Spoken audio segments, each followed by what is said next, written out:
Hello there friends, and welcome to this video which will be about meal frequency. And I will discuss a little bit my experience with either eating a few bigger meals or many smaller meals during a day. And I have done both. So when I look back, the logical thing is maybe to eat smaller and a bigger frequency of meals during the day. So maybe 5 times a day you have different types of meals. You start with the breakfast, you maybe have then lunch, you have a snack or something, and then you have dinner, and then maybe some evening food after. And maybe also you have something between breakfast and lunch, maybe before your workout or after your workout or something like that. And there is of course many benefits to that. The blood sugar spikes will not be so extreme after the meals because you didn't eat so much. Of course it depends what you eat, but at least that is the logic behind it. So the spikes will not be so big, so there will be more smaller spikes in the blood sugar during the day. And also with the energy and stuff, you don't feel too full, you have a little bit of energy during the whole day, and it kind of makes perfectly sense. But the challenge was a little bit for me that I don't always take the right amount of insulin, and sometimes also other factors of course affects it, and then it can become high, and then it's a challenge if you should eat then very soon after.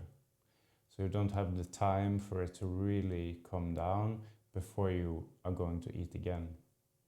So many smaller meals makes a lot of sense if you have kind of a perfect blood sugar and it stays kind of perfect during the day. But it can really be a challenge. Oh, now I'm eating again and your blood sugar is already high. And it can be difficult with the time to get it really down before the next meal. And then of course you have the bigger meals during the day. And the thought here is also quite logical in a way. Then you have more time to get your blood sugar down after a meal for it to kind of stay stable. And then you have maybe for example, I used to eat 2 times a day only. So I would only have 2 spikes in my blood sugar every day. They would be a little bit bigger because I would eat more. But at the same time, they would not be crazy big if you eat the right things, and then you have a lot of time where to stabilize and to stay lower. The problem here of course is that you don't know exactly how much to take. So what if it goes too low, or you are active, you're going for a walk or something like that? Then it can be quite challenging to only eat 2 big meals a day, because it can get low and it can make you a little bit more, less dynamic during a day compared to what you are going to do. So sometimes you want to, for example, or need to do something unexpected, and you maybe need to eat something. So then of course you have to eat something, and it will be more meals during the day or snacks, which is also a way, but it's not like pure eating 2 times a day, for example.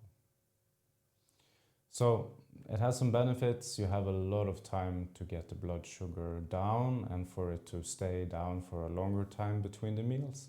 But it can be difficult. It can be really difficult to make it stay the perfect zone and not then go too low, and not to get 2 big spikes after, for example, the 2 big meals during the day.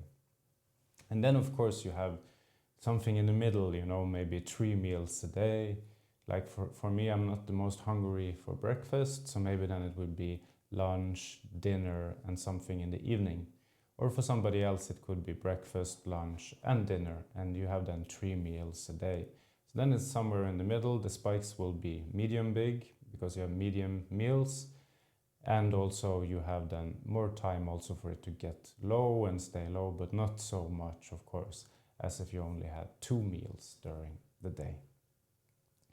And I think there is no solution that fits all here. I think this is really a bit up to you. your lifestyle, what you prefer. When I look a bit on the science, there is a lot of science for all three ways, like eating, for example, 5 small meals or 3 to 4 medium meals or 2 big meals during a day. So there is benefits, you can get some fasting in if you only have 2 meals. If you have many small, you don't get so full and the blood sugar spikes will not get so big. But yeah, all of them also have some drawdowns. So I think it's very important here to experience. I'm not a medical professional, very important. This is just from my own experience. And now I kind of eat somewhere in the middle. I eat, now breakfast, I eat lunch, and I eat dinner, and I have some immediately after the dinner, or half an hour after, I have some healthy dessert, some fruits, some yogurt with some berries. Yeah, and of course in the evenings, no, not in the evenings, in the weekends, I enjoy myself, and I don't follow strictly 100% clean diet, but it varies a little bit. So, I mean, it's a little bit also up to you and what you prefer.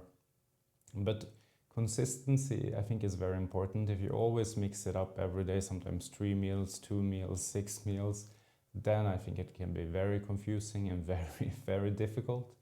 So to at least have some kind of consistency is important. And also to check the blood sugar a certain time after a meal and before the next meal, so that you have time to really make sure that your blood sugar goes low, stay low, and then you eat again. So you will not, with high blood sugar, then eat again and the blood sugar will get even higher.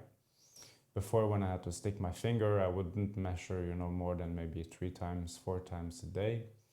And then it was easy that I could have high blood sugar and I would eat again. But now, luckily, with the sensor on the arm, it's much easier to follow.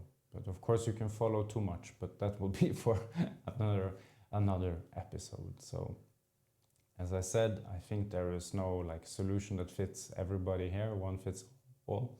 I think one needs to experiment a little bit on what fits to oneself and one's lifestyle and what one likes as well and prefers. And I think it's also very important to be a bit consistent about it and not always change it up. Then I think, at least for me, it's extremely difficult if I always have different meal frequencies during a day and to have stable blood sugar. I hope it was useful. This was a little bit about meal frequency. Have a beautiful day.